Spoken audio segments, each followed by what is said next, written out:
You're not going to be assessing an injury and going, man, they just had way too much hip strength. That's really what the problem was. It's like, so yeah, I mean, get all the hip strength you want. It is a, when you look at the biomechanics of it, the hip does play a role. The problem is that the hips without the quadricep creates some pretty bad situations for specifically somebody returning after an ACL reconstruction. Welcome back to the Clinical Athlete Podcast. If you're not familiar with Clinical Athlete, we're a network of healthcare providers, students, and coaches who specialize in the management of athletes. You can find your nearest Clinical Athlete provider at clinicalathlete.com.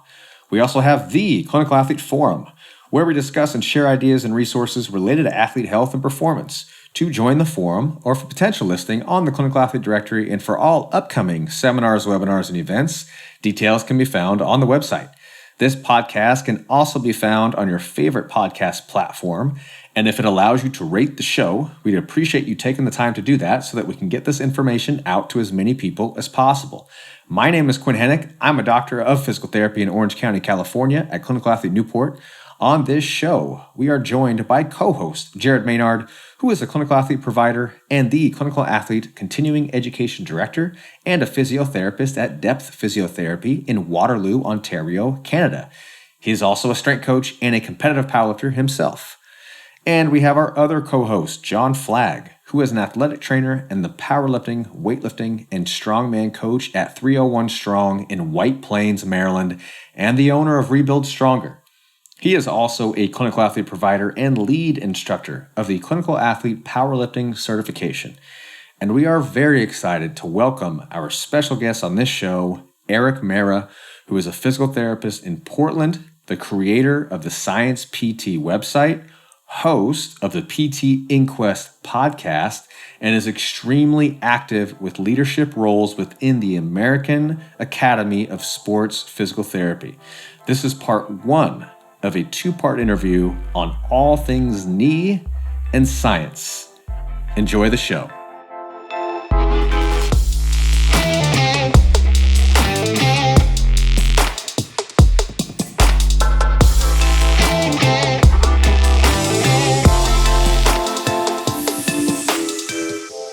John Flagg, what's up, buddy? Nothing much, man. Happy and very excited to be talking today. Yeah, this is going to be a good one. Jared, how are you? I'm good, man. Hunkering down. Also excited for this conversation. Yeah, as am I. So as of like 8 p.m. last night, the entire state of California got the shelter-in-place mandate. So we're just chilling out, getting acquainted with home. With a leaf blower in the background. With a leaf blower in the background. Sorry about that. The grocery stores are still open. But you know what I realized? I realized that this is probably going to be in place for a couple months. At least that's what the governor said. And I haven't gotten a haircut in a couple months. And that's going to be another, like my hair is going to be long. I'm going to have to bring back the afro, man. Ooh. That's what I thought about. Afro. That's what I thought about. We are also joined by Erik Mehra, and I'll allow Erik to speak more about his background, but I'm just hopefully going to make him and everybody else uncomfortable right now and just gush a little bit, because Erik is, he's got a website called The Science PT, and he's a practicing physical therapist in the Portland area.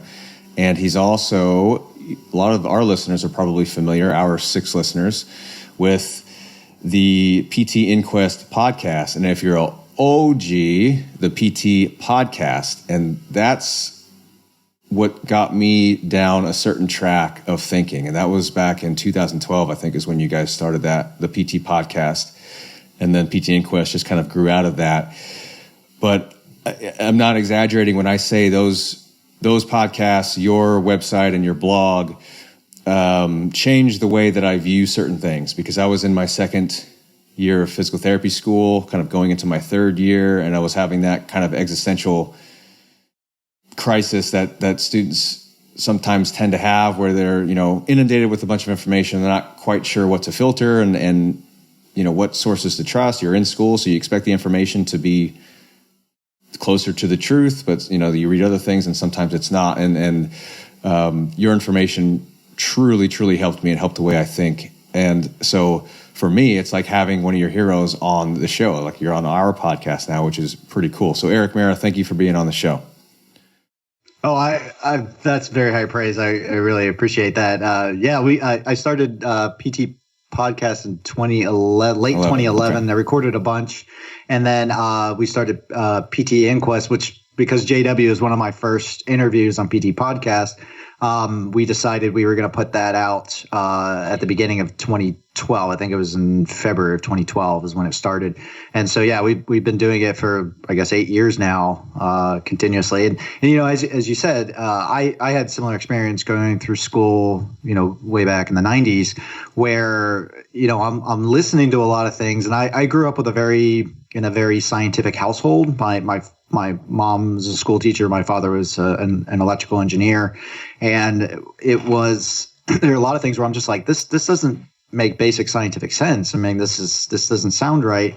And not really getting the support of people, you know, encouraging that kind of thinking. And so one of the things that we decided to do is basically like plant a flag, you know, not to try to change the way anybody thinks necessarily, but to plant a flag and say, hey, we're over here thinking this way. And if you're also having some of these same questions, let's explore this together and see if we can have some good, honest conversations around some things. And the way I put it is, I'm not trying to change the profession. I'm trying to corrupt the youth. So.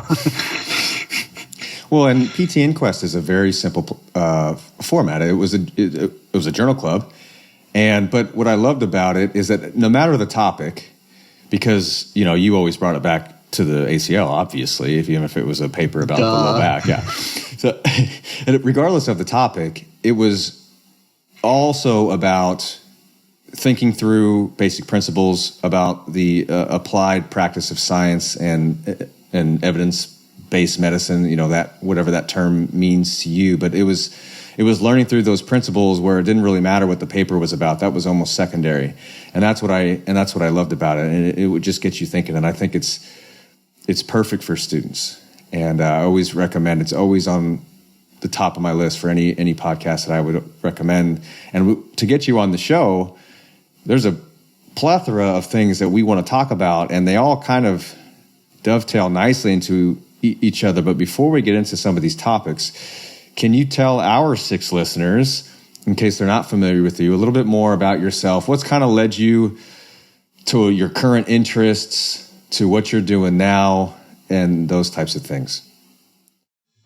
Well, I've been a physical therapist since the mid 90s. I actually was a student athletic trainer at the University of Florida with their football program. I like to say that the first year I was with them was their first national title. So I have to assume that was my fault. Causation. Exactly. And so I had one of those careers where I kind of bounced around a little bit. I was never really happy at any place because every place I worked, you know, it was, you know, the volume of patients was always things that I wasn't particularly interested in, you know, a lot of, chronic low back pain. I actually was originally interested in that. But I realized very quickly, and I don't know why this seems to be like a new idea, but it back in the 90s, it was pretty obvious this is a psychosocial issue. And I remember writing my final paper in PT school, where I had to spend, you know, it's not before the internet, but, you know, our library databases, you had to go to a physical library to look up your research. And we actually had a psychology library that was separate from the medical library. So I had to go there. And I remember that was what my thesis was on was the psychosocial aspects of back pain. And again, this is back in the 90s. And so I quickly realized that a lot of what we were doing in PT was not particularly, I guess, interesting to me regarding that.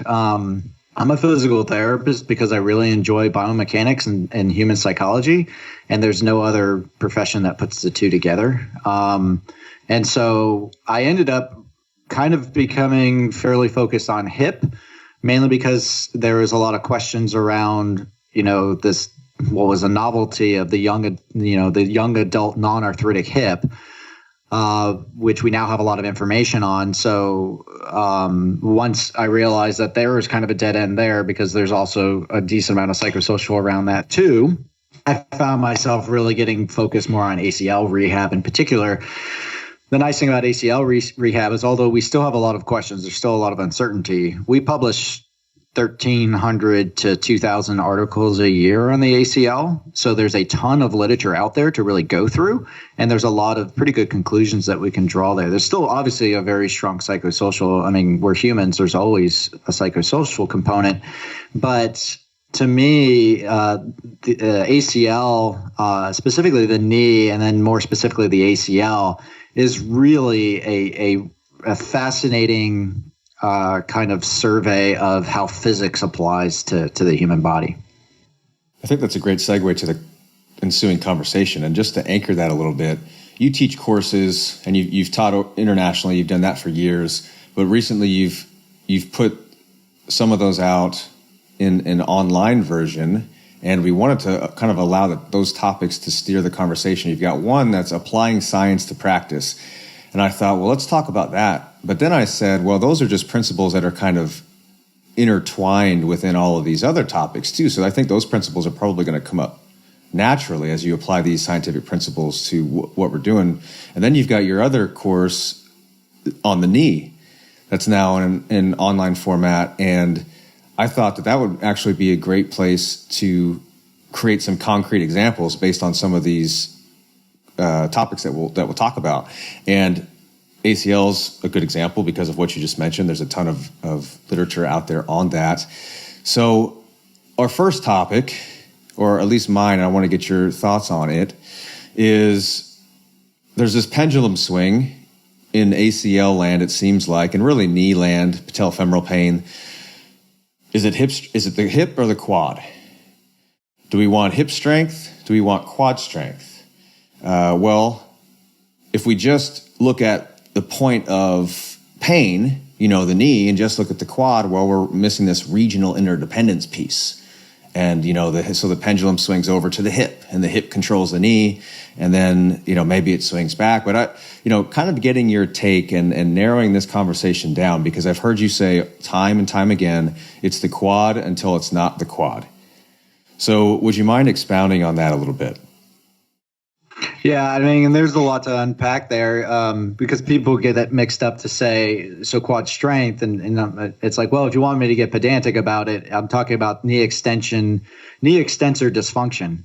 Now that could be limited by fear, that could be limited by patellofemoral pain, that could be limited by patellar tendon, general deconditioning. There's so many things that can limit it, but it is, how does the quad interact with the world, and can it interact with the world, is really kind of that question. And so, what we get into with that type of thing is, when people say, well, is it the hip or is it the knee? It's like, well, look, it's not. What I always tell people is I don't care what you're doing. So if you're doing a ton of hip strengthening, I don't care. Honestly, if you're doing a ton of, I don't know, Reiki or something, I don't really care. What I care are the things that you're not doing. So as long as you're addressing the quadricep or that knee extensor as a component, then you can do all the other stuff you want. Nobody's going to be, you're not going to be assessing an injury and going, man, they just had way too much hip strength. That's really what the problem was. It's like, so yeah, I mean, get all the hip strength you want. It is a, when you look at the biomechanics of it, the hip does play a role.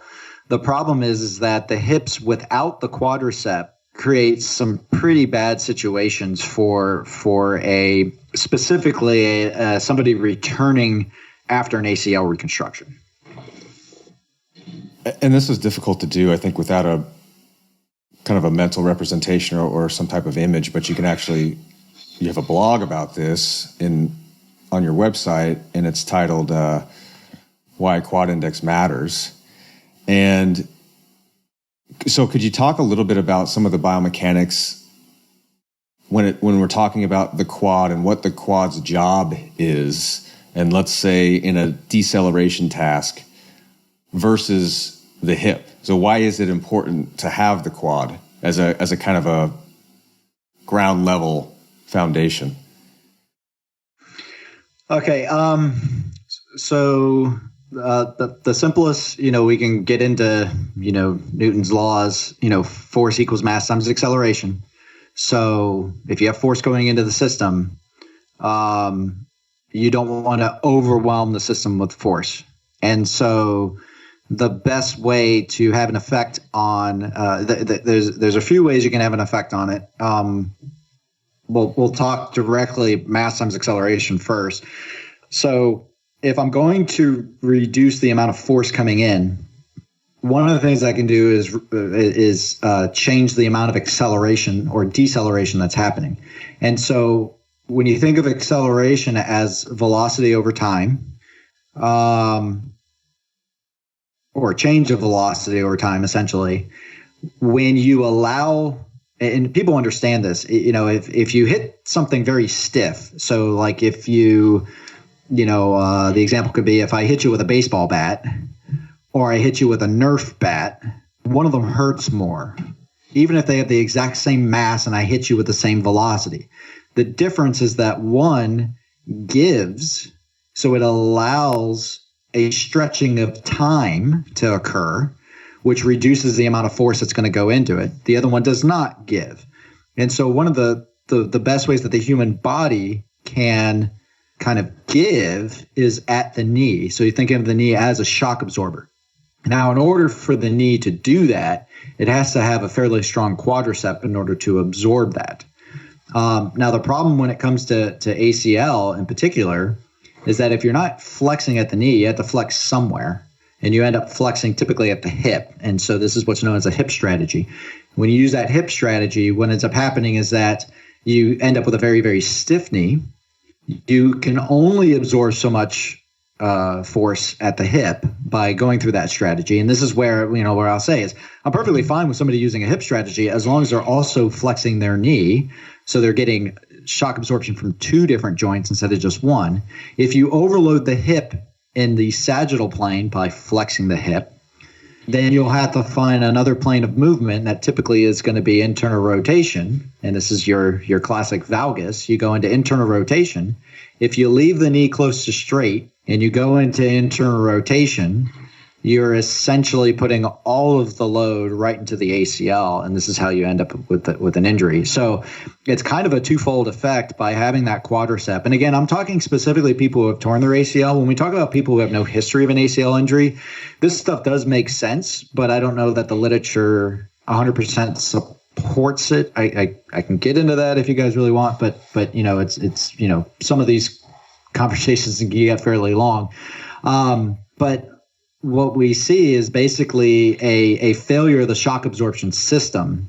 And by having a quadricep, you're able to allow both flexing of the knee as a shock absorber and also flexing of the knee to get away from that super dangerous 25 degrees of flexion where the ACL takes the vast majority of the load during any kind of valgus.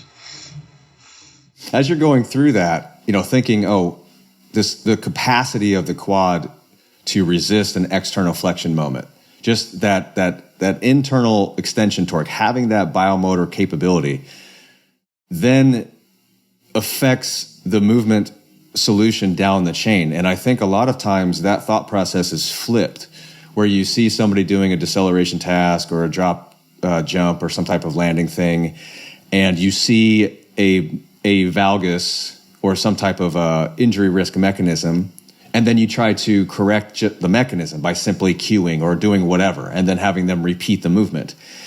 And it seems like that's where we get into trouble, because we haven't actually identified the individual constraint that's underlying all of that stuff. Would you agree with that thought process, or what's your take on that? Yeah, and so that's where I teach a lot of dynamical systems theory when going over this, and I will like to highlight I am not a mathematician, I am not an expert on that concept, but as I understand it, basically, when you look at somebody moving, what you have to tell yourself is this organism unconsciously chose this solution to a problem, and that's what movement is. And so this series of things that all came together to present with this movement strategy, for lack of a better phrase, So you have to ask yourself, why did it select that? We're not talking about a stupid, organism. We're not talking about a stupid human brain either. We're talking about a very complex, interrelated system that is self-regulating, self-correcting, doing all these things there. And it's choosing this strategy as usually in the name of efficiency, so to speak.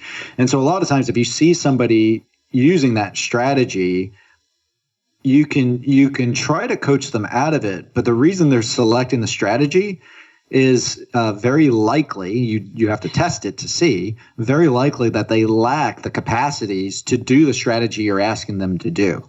So before you ask somebody to do a strategy, you have to kind of take stock of what the person's capabilities are individually. So like we're going to look specifically at the quadricep.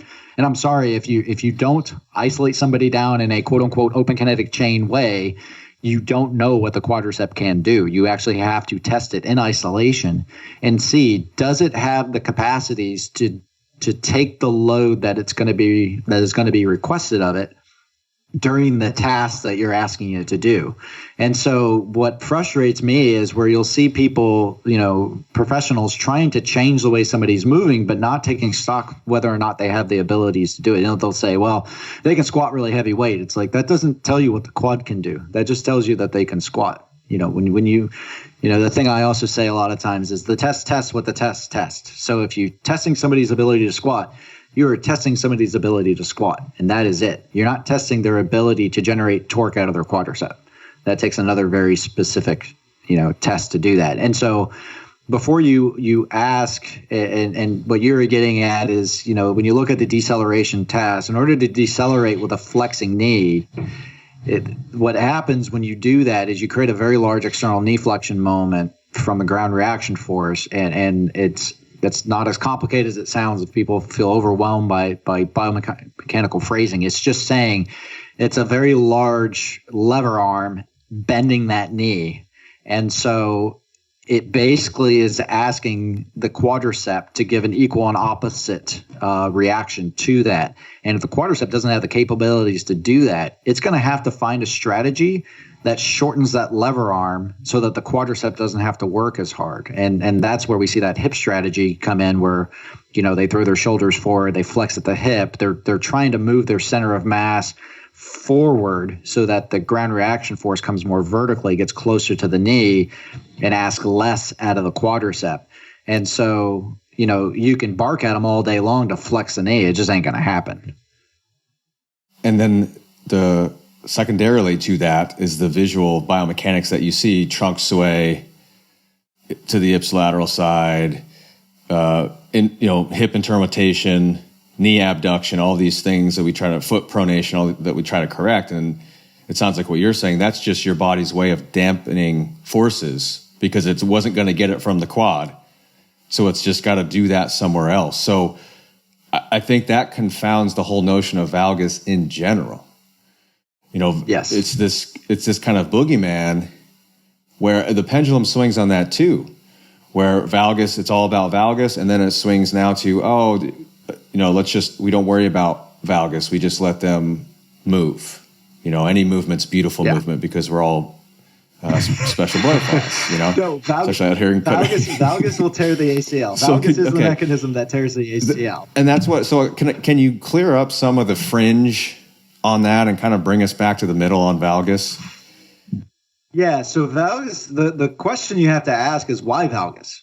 Not whether or not valgus is good or bad. Valgus is just more force or less force. And so if you're seeing valgus with a stiff knee, that we can say, and I'll actually, let me define that even a little more. If you see valgus with a stiff knee at a high rate of change of velocity, what rocket scientists will call delta V, which is actually different than acceleration. If you see valgus with a lack of knee flexion at high velocity, that is a dangerous strategy. There are potentially some freaks of nature out there who can do that and somehow have enough hip strength and enough control that they can handle that. But that's not something they were taught. That's something that they developed naturally. And this is where I get into the person who's never torn their ACL. If they're using that strategy and they are a high level athlete who has been performing this for like a decade like that, I'm probably going to leave that alone because they know how to do that. But when I see it, and again, specifically in somebody who's post-op ACL, you know, there's a study out there we covered on PT Inquest. I can't remember the citation right now, but it's in one of our episodes where they looked at the amount of force that goes through the body when you land with a soft core. So in other words, you're not engaging your core versus really contracting and stiffening your core as much as possible. And guess what? When you stiffen that trunk, the amount of force that goes into the system goes up. And that's because you've taken away some of that dampening as you noted there. So, you know, when we see, you know, and I give the example when I do the course, I show the example of somebody landing from a drop vertical landing. So they're just dropping off of a 30 centimeter box, landing on one leg. And it's that instant where they're sticking that landing and they have a huge trunk lean. They've got internal rotation at the hip with adduction. They've got pronation. They have all these things going on. And people are just looking at that going, ew, that looks terrible. I need to clean up that trunk. I need to clean up the hip. I need to clean up. But what they're missing is that the knee is not flexing. And so if the knee is not flexing, they're got to find that dampening somewhere. What you'll notice, though, is a high-performance athlete, especially somebody that's elite, they will stiffen all that stuff up, and they're going to start taking some pretty big forces through that knee. Well, so that's the question. Is it a trade-off of performance to reducing risk? Because, you know, ask a basketball player who's got to do like a double or triple jump to go up for a rebound, you know, repeatedly, boom, boom, boom. Okay, land softly. No, you're going to land stiff so that you can take advantage of that elastic property and spring back up. Or, you know, if you're on the field, landing from a jump and then cutting, you know, laterally and creating a pretty immense amount of stiffness in that instant of time. So is that soft landing cue, can that be trumped to say, well, just flex your knee, but you can still land hard and like put a lot of force into the ground, but just try to bend that knee a little, you know, and we say more than 30 degrees or so because it seems to be that 25 to 30 degrees is ACL mechanism. Is that kind of is that a trade-off we can get away with to try to keep performance high? So if you were going to teach somebody, and I'm not saying it's impossible to teach somebody, but if you were to teach somebody a strategy, my feeling would be you'd want them to make their initial contact with a flex knee ready to explode out of that. And so the idea there is they'll be flexed at like 30 to 40 degrees and ready to hit that stiff, because that stiffness is going to give them that kind of bounce off, so to speak. So allowing the muscle to kind of give you that kind of recoil from that. Now, that being said, I think a lot of ACL tears happen in a situation like, and you see it all the time in sports, specifically soccer and American football. And basketball as well, but I see this a lot in these types of sports where an athlete, you know, let's say American football, you got a wide receiver catches the ball. They were focused on catching the ball. Now that they've caught the ball, they go to make an athletic move, what they commonly call in American football a move of athleticism. And so they start to explode into a direction that they're going into. And a lot of times as they're making that exploding change, they'll realize that there's a defender there that they're about to engage with. And so what's already happened is that they've initiated that movement towards the defender. And now what they're saying is, oh shit, I need to change directions away from that defender or get tackled.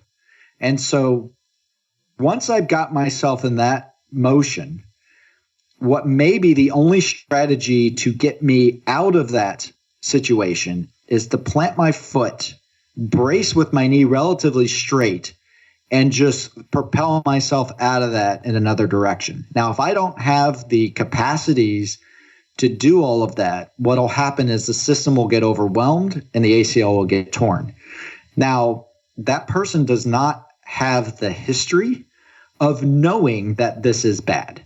And even if their brain knows it's bad, they have no way to stop it from happening. And so this is where a high performance athlete, if you get them in just the right situation, the injury is going to happen. And there's not, in my mind, there's not really anything you can do any more than, we've seen it, an athlete making a move and their leg snaps.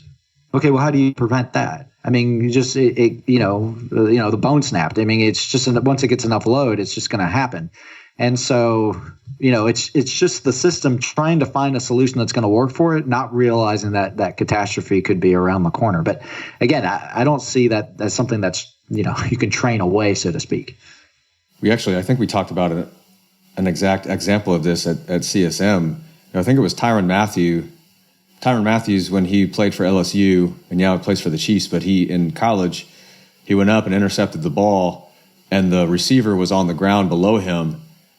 And so he had to do a maneuver to avoid, because the receiver was trying to reach up and grab his legs, and he had to plant really hard. And he's a super explosive athlete. And then it was boom. But he landed with a super stiff leg.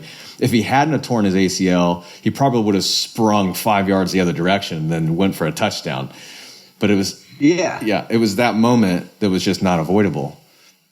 But again, it's a high performance athlete whose brain is telling the body, under no circumstances are you allowed to get tackled here.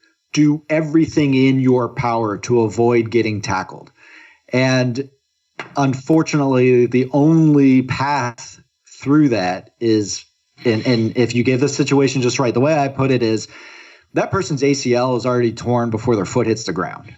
Like, everything is in place that the ACL is going to get torn. There's nothing they can do about it at that point other than just completely give up the play, which no athlete consciously is going to do that. They're not thinking about that. This is also why it's really difficult to, a lot of the training that we do to quote unquote fix mechanics or kinematics is to is what we call an internally focused situation. So the person, is focused on what their knee is doing in space.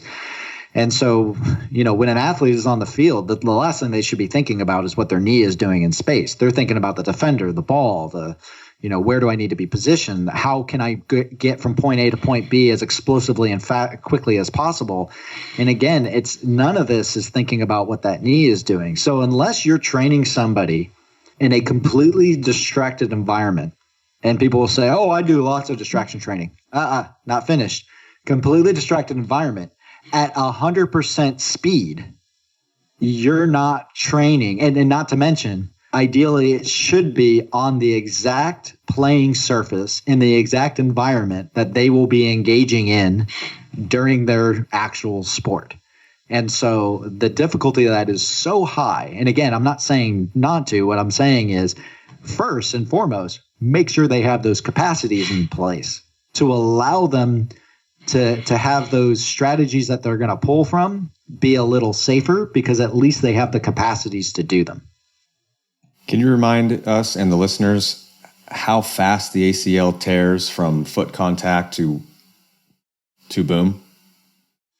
So the best study for that was Koga, I think 2010, where they used video analysis of two different angles of people tearing their ACL. So they just collected anybody who tore their ACL over the course of a certain time span that had two video angles of that ACL tearing, so they could create a three-dimensional model. And that's how they recreated the exact mechanism of that ACL tear. And then, of course, Carmen Quatman did the amazing cadaveric study in 2014, published in 2014, showing the exact actual force profile going through the knee when the ACL tears and exactly what position the knee needs to be in. That's how we know this. But Koga showed that the ACL tears in 4/100ths of a second from initial contact to ACL being torn is 4/100ths of a second. And so that's faster than, your foot's in contact and the ACL is torn before your brain has any chance to actually tell the knee to do something different than what it's doing. By far. Well, you give an example in your course that from the time that Usain Bolt is in his stance in the blocks, gun goes off, he makes his first move. From gun to first move is 13 milliseconds, or 13 right. Hundredths of a second. 13 hundredths of a second. So 3 times as slow as your ACL going. And that's him making his first twitch. That's not him making any sort of athletic move. That's him initiating it. Now, some people could say, well, he's a very fast runner. He might not be the fastest initiator, but still, he's a superhuman elite athlete. The idea that you're going to have a high school athlete do this is, and let's be fair, I work ACL a long time. I love my ACL patients. A lot of them, a lot of this has to do with training age. So it's a matter of they're trying to do a fairly high level sport that they don't have a ton of experience with quite yet. And so that's a lot of our high school athletes are they're just not trained enough yet. And so I would imagine their reaction time being a whole lot slower than 0.13 of a second. I mean, and again, if you sit through just that knee course, that's a whole, plus the applying science to practice and the whole knee course. That's 9.5 hours. And it takes me 9.5 hours to say it's the quads until it's not the quads. Mm-hmm. That's essentially what the whole course is. To get people from there through to that conclusion, it takes 9 hours. It really does. Well, I'm about 3/4 of the way through. And I remember at CSM where you talked about kind of this, like you're leading them through this path. And if you just start with it's the quads until it's not the quads, if somebody doesn't just believe you right off the bat, they're just going to ignore that. But what you do is you lead them to that conclusion. But really, you just teach them how to think. And the logical explanation is address the thing that has the most effect on the thing, and that happens in regards to the knee, and especially post-op ACL, it happens to be the quads. But I think if it were anything else, the first 3/4 of the course, it didn't have to be a knee course. It could have been about anything. That's right. That's the beauty of it. And I'm a very strong believer in you can't teach anybody anything. They have to believe that they thought of it themselves. And so what I'm doing is just trying to lay out this path. And I'm kind of watching the audience for the occasional, they got it, mm-hmm. They got it, but I'm not telling it to them. I'm trying to walk them through it. And then when I do the big reveal, it's obvious. It's like, oh, you clearly. Hey guys, Quinn here. We hope you're enjoying the interview so far with Erik. If you didn't know, Erik has 4 online courses right now on his website, The Science PT. One of those is called Applying Science to Practice, and the others are Complex Understanding for Simple Solutions of the Hip and Knee, or you can just do knee, or you can just do hip. I can personally vouch for any information that Erik puts out, but these courses in particular are phenomenal. I've taken them and I've learned so much. You can find the link in the show notes. Also, go and subscribe to Erik's podcast, PT Inquest, now. Like right now. Pause this one, subscribe to PT Inquest, and then come back here. Speaking of online courses, Jared Maynard's Pain Science course is currently free for anyone to take. We can't guarantee how long that will last, but it's at least going on right now. Go to the link in the show notes and use the coupon code COMMUNITY. Speaking of free, 2 more things. We've launched free training programs with coaching. Right now, we have a home-based training program for those without traditional gym equipment, and we have a powerlifting program. To get the free programs and join the free Facebook community, you can find the group link in the show notes. #SquatUp. Lastly, we just finished a 5-part webinar installment called The Adaptable Business, where we do interviews with a live audience all about creating agile and sustainable business solutions. All 5 webinars are free, and they can be found on our website. Head over to the show notes. Okay, back to the show. So Valgus is this general term of different movements. You got a combination of hip and turn rotation and tibial rotation and knee abduction, and kind of all of those things are what you manifest to see, like, valgus, and then secondarily trunk lean and foot pronation, weirdness, all that type of thing. So it matters because it is a way to tear the ACL when there are other constraints in place, like a relatively straight knee, 30 degrees or less. So it matters in that sense. What the difficulty, it sounds like, is it's hard to change it. It's hard to necessarily prevent it in certain high performance situations. So then there's this school of thought of, well, why don't we purposely train into valgus to build the load tolerance of the tissues, or perhaps even build the structural resiliency of the tissues that are at risk, so that it is more ecologically valid on the field. What are your thoughts on purposely training into these positions, progressively loading? Yeah, that's a thing that it was brought up a while ago. There was actually a Division I college program that was actually training their linemen to squat into valgus, because they were trying to give them strength in valgus. And the idea being that if they find themselves in valgus, they have the strength to get out of it if need be.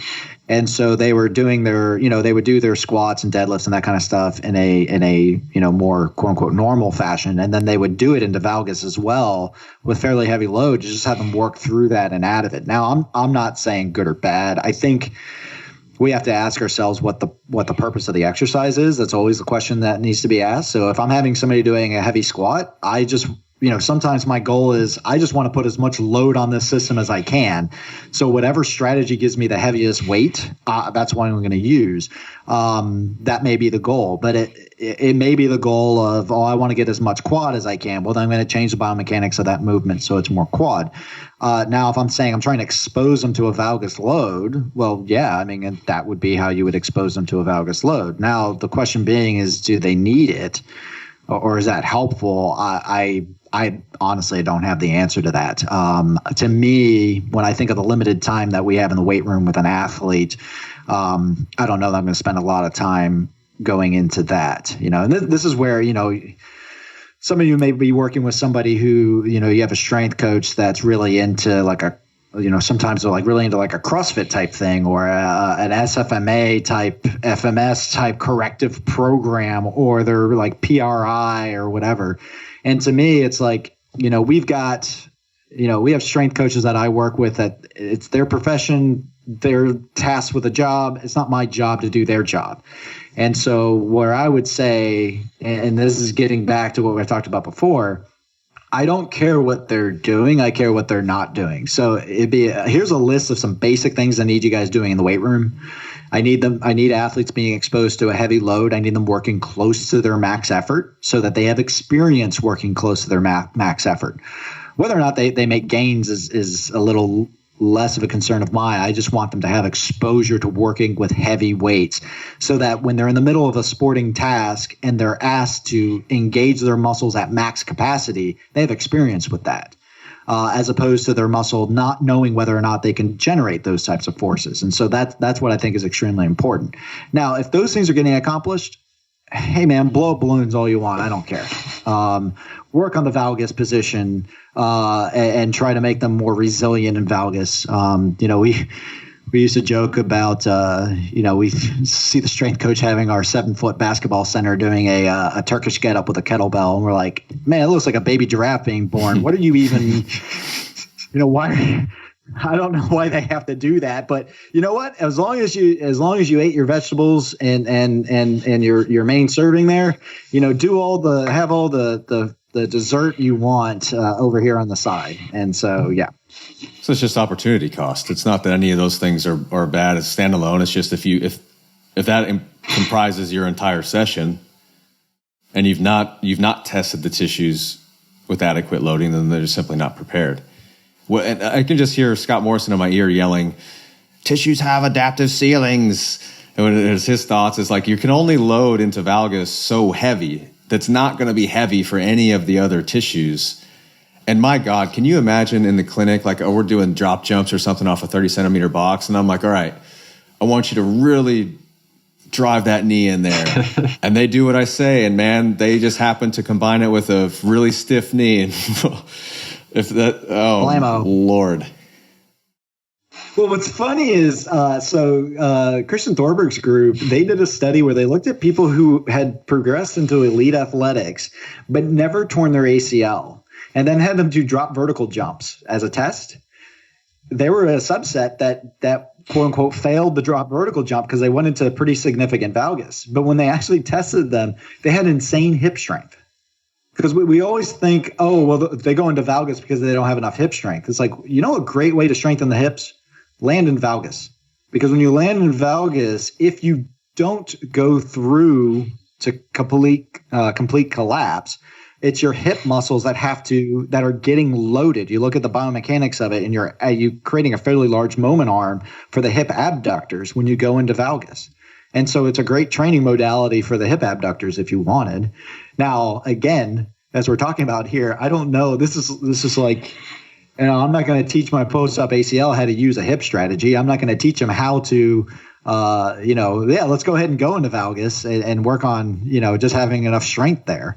There are lots of other ways to go about that. But yeah, I mean, that's the thing is, you know, I say that too, is a great way to have really strong hips is to have a really weak quad and go try to do stuff. Well, there's some prospective literature on that with patellofemoral pain, if I'm not mistaken, where I think those who went on to develop patellofemoral pain actually had stronger hips and more of a dynamic valgus at the knee. I think I remember seeing something like that kind of crossing over. Yeah, so a strong hip allows more valgus, if that makes sense, because the more valgus you go into, the more hip strength you need to be there. Otherwise you're going to collapse all the way. But the problem is that when you're in valgus, you're putting a higher stress to the anterior knee. There is more patellofemoral contact stress when you're in valgus. Now, again, the question is this patellofemoral joint conditioned to take that? And if the answer is yes, then it's not a problem. If the answer is no, well, it doesn't matter how strong your hips are. It matters how much load the patellofemoral joint is taking and how much it can tolerate taking. And so people talk about, oh, well, you can do a hip strengthening program and that's going to, you know, reduce the patellofemoral pain. And they think it's because it's going to change the tracking. It's like, it doesn't change the tracking at all. That's not why they go into that position. What you've done is you've unloaded the patellofemoral joint while you're doing a bunch of hip strengthening stuff. It calmed down and then you let them go back to stuff. But it didn't, quote unquote, fix anything as far as mechanics, most likely. Is there a point where we're explicitly cueing them out of valgus?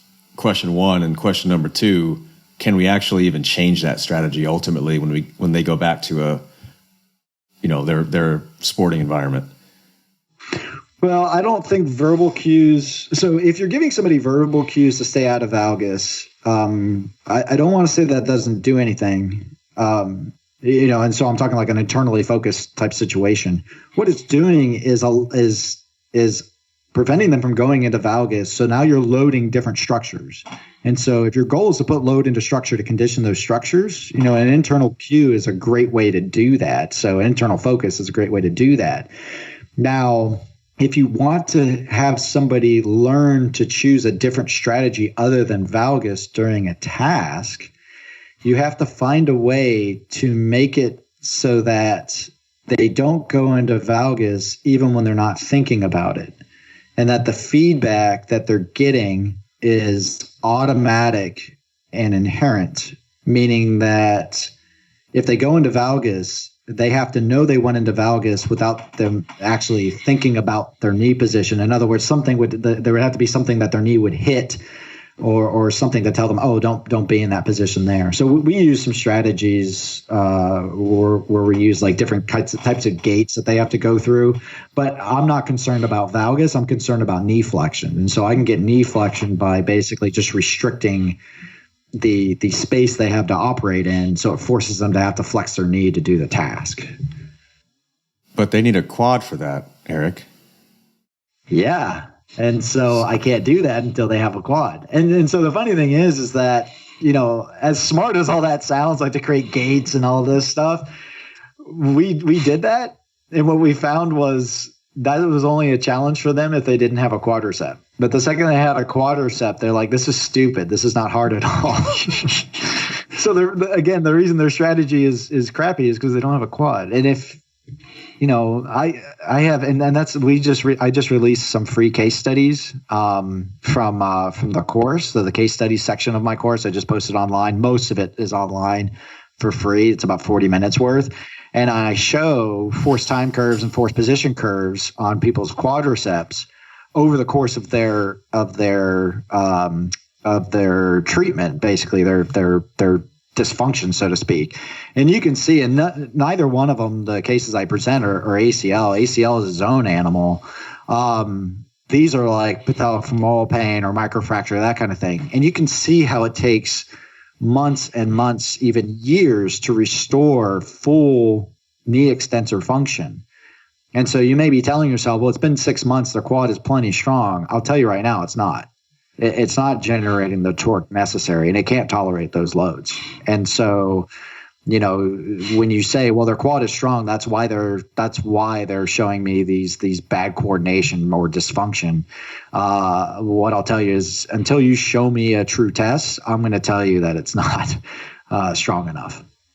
Well, just to jump in, I think that's why I found one of the main reasons why I found your articles really, really helpful, and why I haven't spoken a whole bunch here and now, just because this is maybe an example of what you were talking about before we started recording about, the art of teaching, is that you got to make it seem very obvious when you come back around to the main point.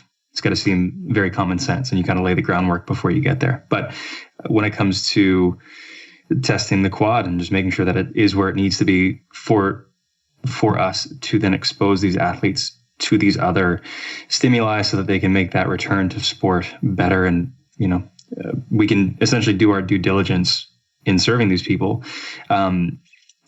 We're doing a pretty piss poor job, I think, across the board. And as I was reading your article, Why Quad Index Matters, that Quinn referenced before, you laid out most of the objections that I've heard or would anticipate someone saying. And just, someone saying their quad's strong. How do you know? What have you done to test it?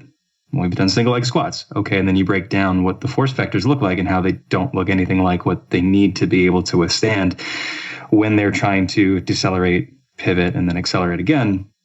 And why, something like a leg extension or an inline test, maximal exertion is a better measure of what we care about initially, and making sure that they can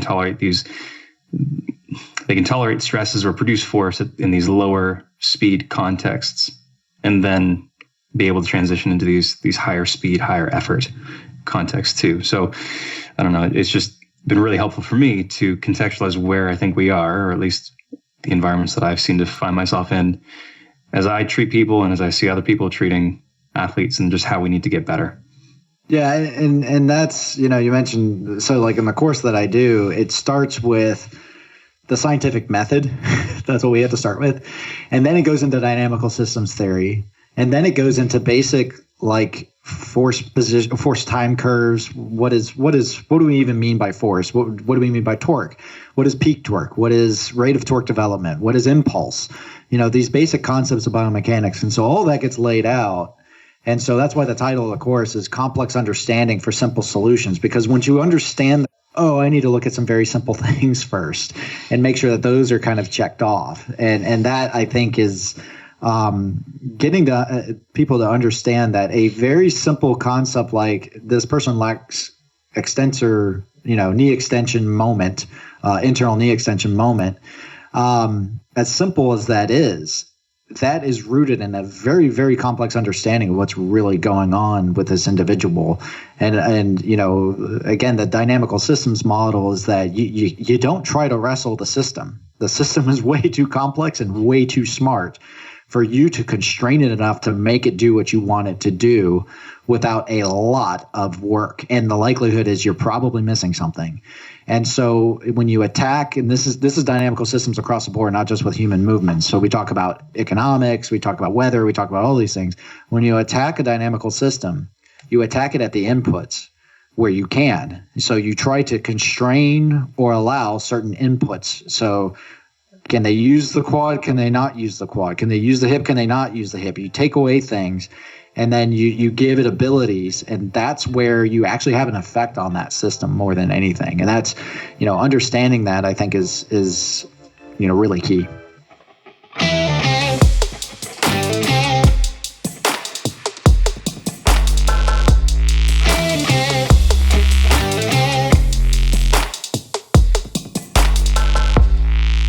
We'd like to thank Erik for being on the show.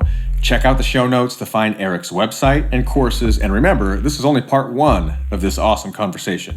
And of course, thank you to my homies, Jared Maynard and John Flagg, for steering this ship alongside me. And thank you, the Clinical Athlete community, all 6 of you, for joining us on this journey of knowledge and improved practice in both the gym and clinic.